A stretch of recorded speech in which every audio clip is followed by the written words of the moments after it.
Monsieur Davier. Oui, alors bonjour à toutes et tous. Merci en tout cas pour vos présentations. Alors moi, c'est pas du tout du domaine, donc peut-être que j'aurai des questions qui sont un peu à côté de la plaque. Je vous prie de m'en excuser, mais en tout cas, en tant que député marseillais, je suis particulièrement, vous le comprendrez, intéressé par ce sujet. Alors, je voulais commencer par une question sur un domaine, par contre, que je connais un peu, qui est la recherche. Donc, c'est plutôt pour Monsieur Francis Allard. Moi, j'ai toujours pensé que le fonctionnement en appel à projet n'était pas un vrai bon fonctionnement pour faire un vrai pilotage de la recherche. Moi, je pense que c'est pas la solution. Dans mon domaine, j'ai toujours dit que c'était pas la solution. C'est aussi pour ça que moi j'ai toujours défendu la suppression de l'ANR et de revoir les financements. Bon, on en reparlera dans un autre cadre.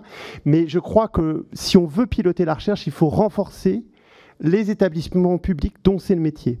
Donc moi, ma question, elle est assez simple. On vient de recevoir les bleus du plan de loi de finances 2023. Donc vous avez une dotation de 16 millions d'euros pour un budget global de 26 millions d'euros pour le CSTB. Et donc il y a toute une discussion sur la cible de part qui serait liée à la dotation, une partie qui est partenariale. Et donc la cible est à 50%, vous êtes en dessous, 40%, ce qui à mon avis pose un problème.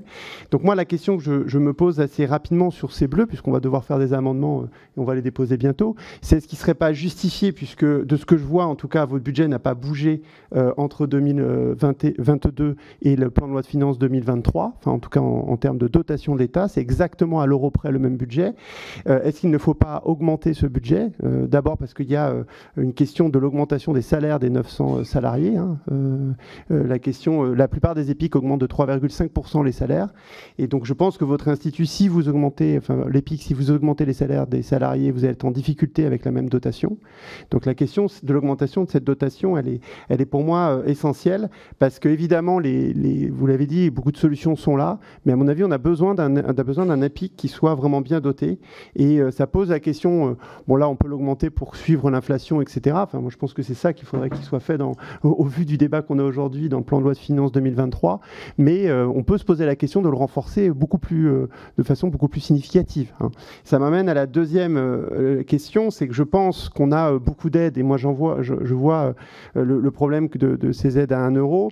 Et puis j'ai été sollicité, alors j'ai été étonné, je pense que c'est pas vrai, mais par un professionnel lors d'une réunion à Marseille qui me dit mais il y a un problème parce que moi je vois que les fenêtres sont plus aidées, on n'a plus d'aide suffisamment pour la rénovation des fenêtres, mais par contre je vois plein de clients qui ont des aides pour des climatiseurs. Comment se fait-il ? Donc moi j'imagine que c'est faux, et j'ai pas été cherché, j'ai pas été vérifié, mais j'imagine bien que c'est faux et que j'espère qu'on n'aide pas les Marseillais à mettre des climatiseurs au lieu de mettre des fenêtres. Mais en tout cas c'est un professionnel qui m'a dit ça, c'est pas du tout un militant, c'est un professionnel du bâtiment. Donc ça veut dire quand même que dans le foisonnement des aides, il y a quand même beaucoup d'incompréhension et je pense qu'on a besoin d'un pilotage plus clair. Alors je ne sais pas, je ne connais pas très bien le domaine, mais j'entends ce qui vient d'être dit et je vais dans le sens de ce qui vient d'être dit. Je pense qu'on a besoin d'un vrai service public pour clarifier tout ça et que les gens aient confiance, notamment. Je pense que les scandales qu'il y a eu avec les rénoves à 1 euro, je ne sais pas quel effet ça a, mais beaucoup de citoyens en tout cas, du coup se sont dit ah bah non je ne vais pas y aller parce que c'est une arnaque. Et ça, je ne sais pas l'impact global, mais je pense qu'il est quand même important. Deux autres très rapidement questions rapides. Quid de la construction bois ? Alors là, parce que moi je suis forestier, donc je me posais la question de la construction bois. Comment on la développe ? Parce que c'est quand même quelque chose qui me semble important dans la discussion. Et dernière chose, sur la systématisation des diagnostics. Moi j'ai entendu et je suis totalement d'accord, je pense qu'il faut fonctionner quartier par quartier. Et comment on pourrait donner les moyens aux villes de systématiser en fait les diagnostics, et des diagnostics qui soient de rénovation thermique, mais à Marseille de structure.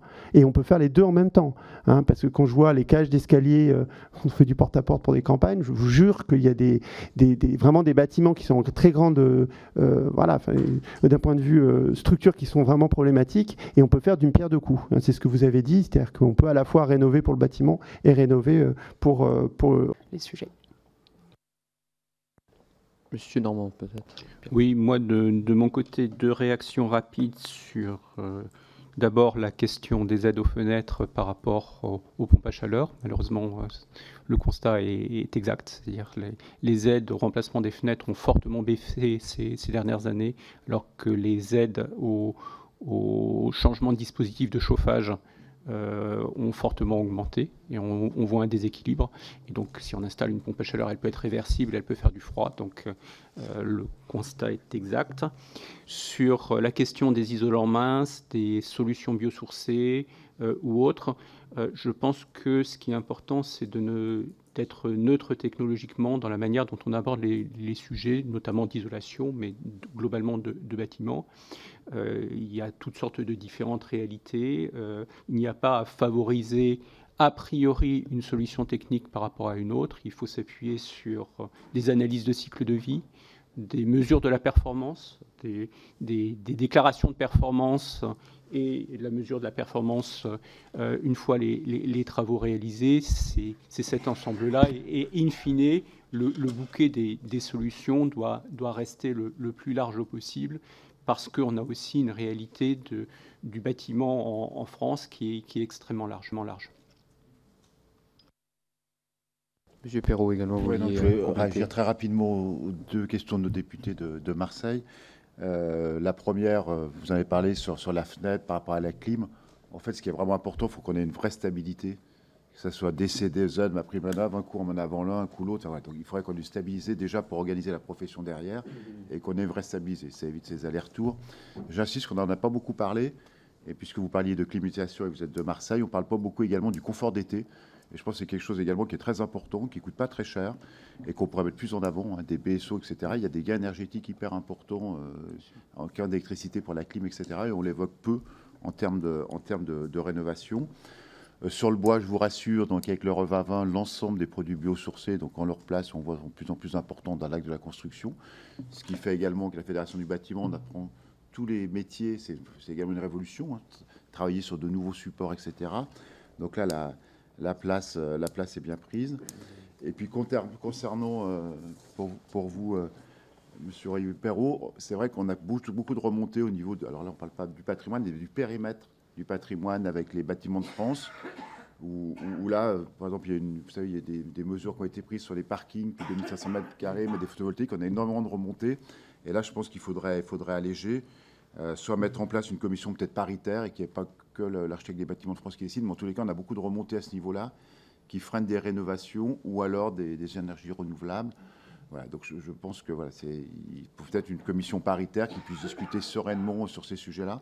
Mais c'est vrai qu'on a pas mal de remontées de sujets qui sont bloqués par les architectes des